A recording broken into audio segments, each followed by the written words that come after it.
আসসালামু আলাইকুম রহমতুল্লাহ। আশা করি সকলে ভালো আছেন। তো সকলের মনে একটা প্রশ্ন যে প্রাথমিক বিদ্যালয়ের সহকারী শিক্ষক পদের পরীক্ষা তো শেষ, এবার প্রধান শিক্ষক পদের পরীক্ষা কবে নাগাদ হতে পারে?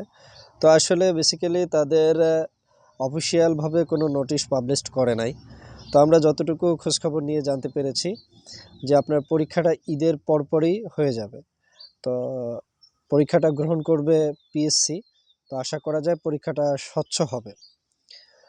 তো আপনারা যারা পরীক্ষা দিতে চাচ্ছেন তো সেইভাবে প্রিপারেশন নেন। কেন নয়, পদের সংখ্যা হলো 1122টি এবং এই 1122টির পদের বিপরীতে প্রায় 7 লক্ষ আবেদন পড়েছে। তো বুঝতেই পারছেন কিভাবে প্রিপারেশন নেওয়া লাগবে।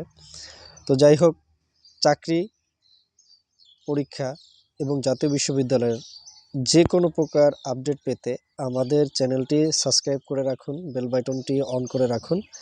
তো আমরা ইনশাল্লাহ যে কোনো তথ্য পেলেই আপনাদেরকে সাথে সাথে জানিয়ে দেওয়ার চেষ্টা করব ইনশাল্লাহ।